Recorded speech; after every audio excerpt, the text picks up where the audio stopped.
Ռոբերտ Քոչյանի հույսը վաղուց մեռած պիտի լիներ, բայց ինչ որ դիմադրումը չենք հասկանում ինչի հաշվին։ Հաջորդ հարցը, իմիջիայլոց այդ բանի հետ կապված, Սերժ Սարգսյանի հարցազրույցի հետ կապված, ես հետո տեսա, որ ինչ որ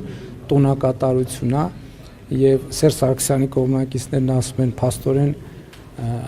փաստորեն ասում են Փաշինյանը քշերը չի քնել եւ բան արել, նայելա Սերժ Սարգսյանի հարցազրույցը, ես տանպես ամեն օր իմ աշխատանքային ժամը սկսվում է 5-ին, ժամը 5-ին եւ պիտի անկեղծ ասեմ, որ նույնիսկ ես որ իմացա, որ 5 թե 7 ժամանոց, այսինքն ես չգիտեմ, որ նոր ավարտվել այդ հարցազրույցը ընդհանրապես